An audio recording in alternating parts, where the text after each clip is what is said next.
कांग्रेस में रहते हुए ज्योतिरादित्य सिंधिया को श्रीमंत और महाराज कहकर पुकारा जाता था। सिंधिया जब कांग्रेस छोड़कर बीजेपी में आए तो उन्होंने केडर बेस पार्टी में खुद को जमीनी कार्यकर्ता के रूप में पहचान देने की कोशिश की, लेकिन ग्वालियर के एक मंची कार्यक्रम पर केंद्रीय मंत्री अमित शाह ने ज्योतिरादित्य सिंधिया के नाम के साथ एक ऐसे शब्द का इस्तेमाल कर दिया जिसके बाद मध्य प्रदेश की राजनीति की दिशा बदलती हुई नजर आई। केंद्रीय मंत्री अमित शाह ने मंच से सिंधिया के नाम के साथ राजा शब्द का इस्तेमाल कर दिया। तो सवाल इस बात को लेकर उठ रहा है कि क्या अब एक बार फिर ग्वालियर चंबल में राजघराने की राजनीति जिंदा हो गई है? आखिर अमित शाह के राजा शब्द के इस्तेमाल करने के पीछे के क्या सियासी मायने हैं, या फिर अमित शाह ने मंची संबोधन के जरिए सिर्फ एक औपचारिकता दिखाने की कोशिश की? आखिर अमित शाह के इस शब्द के इस्तेमाल के पीछे की पूरी कहानी क्या है, ये हम आपको बताएंगे।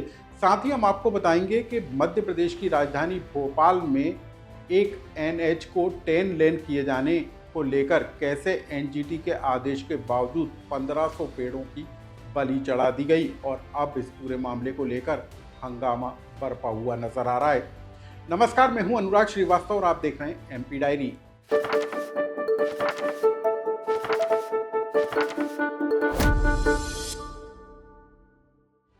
अटल बिहारी वाजपेयी की जयंती के मौके पर केंद्रीय मंत्री अमित शाह ग्वालियर पहुंचे और यहां पर अभ्युदय मध्य प्रदेश ग्रोथ समिट में शामिल हुए। इस कार्यक्रम में 2 लाख करोड़ रुपए से ज़्यादा के कार्यों का भूमि पूजन और शुभारंभ किया गया।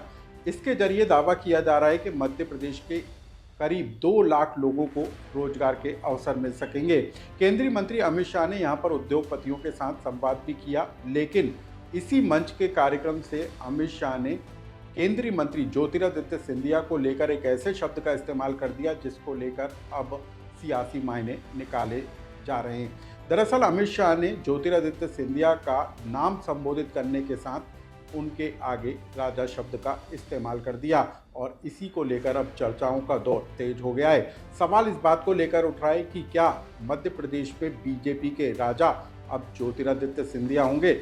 जो सिंधिया बीजेपी के शामिल होने के बाद अपनी छवि को बदलने की कोशिश में लगे थे, अब क्या एक बार फिर उन्हें बीजेपी राजा के रूप में स्वीकार करती हुई नजर आएगी?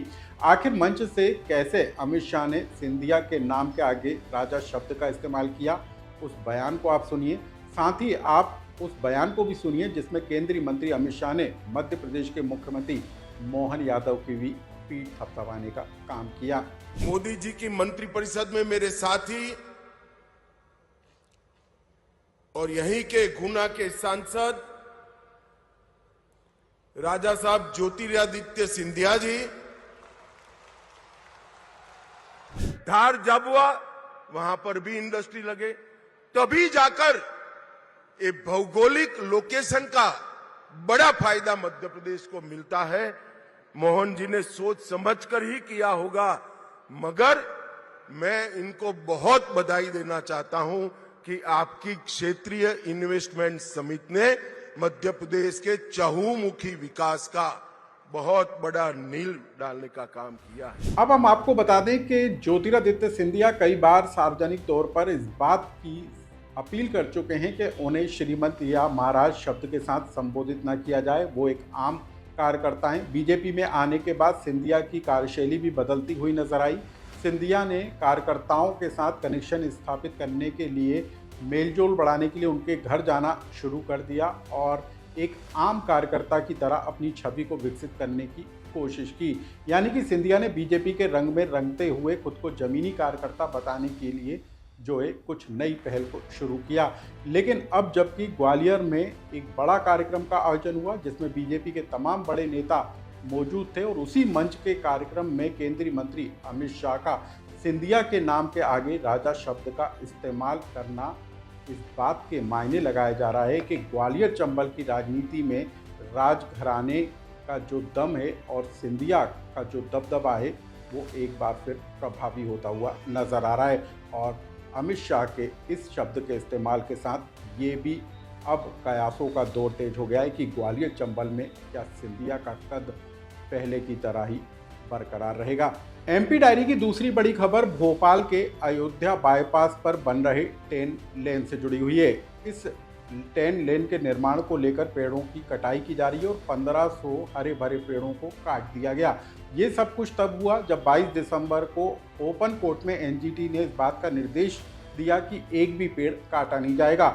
एनजीटी के आदेश की कॉपी आने तक ही 1500 पेड़ों की कटाई कर दी गई और अब एनजीटी के आदेश के बाद बाकी बचे 7000 पेड़ों की कटाई का मामला फिलहाल रुक गया है। इस पूरे मामले को लेकर अब इलाके में विरोध प्रदर्शन होते हुए नजर आ रहे हैं। कांग्रेस के साथ ही स्थानीय लोगों ने पेड़ों के साथ चिपककर पेड़ों की कटाई को लेकर अपना विरोध तेज कर दिया है। इस पूरे मामले को लेकर अब 8 जनवरी को एनजीटी में अगली सुनवाई होना है, लेकिन उससे पहले पेड़ों की कटाई के मामले को लेकर भोपाल के अंदर लोगों का गुस्सा उफान पर आता हुआ नजर आ रहा है। इस पूरे मामले को लेकर विरोध प्रदर्शन कर रही कांग्रेस पार्टी ने आखिर क्या कहा, आप उसे भी सुनिए। खुलेआम अयोध्या बाईपास पर दिन में 40-40 साल पुराने पेड़ों को अवैध रूप से काटा जा रहा है। कोर्ट में इस पर रोक लगाई है, एनजीटी ने इस पर रोक लगाई है, पर एनएचएआई ने अवैध तरीके से परमिशन लेकर यहाँ पर 40 साल पुराने पेड़ों के काटने का काम कर रहे हैं। यहाँ पर स्मार्ट सिटी के नाम पर भोपाल में हजारों लाखों पेड़ काट दिए गए। आगे भी विकास के नाम पर लाखों हजारों पेड़ काटने की तैयारी में है। एक और देश के प्रधानमंत्री कहते हैं कि एक पेड़ माँ के नाम। जब ये इस तरह का आग्रह करते हैं कि हमको पेड़ों की रक्षा करनी है, एक पेड़ हमको लगाना है, अपनी माँ के नाम लगाना है, और यहीं पर जो 40-40 साल 50-50 साल पुराने जो पेड़ हैं उनको सरेआम ये काटने का काम कर रहे हैं। एमपी डायरी से जुड़ी इन खबरों को लेकर आपका कोई सुझाव या कमेंट्स हो तो हमें कमेंट्स बॉक्स में लिखकर जरूर बताएं।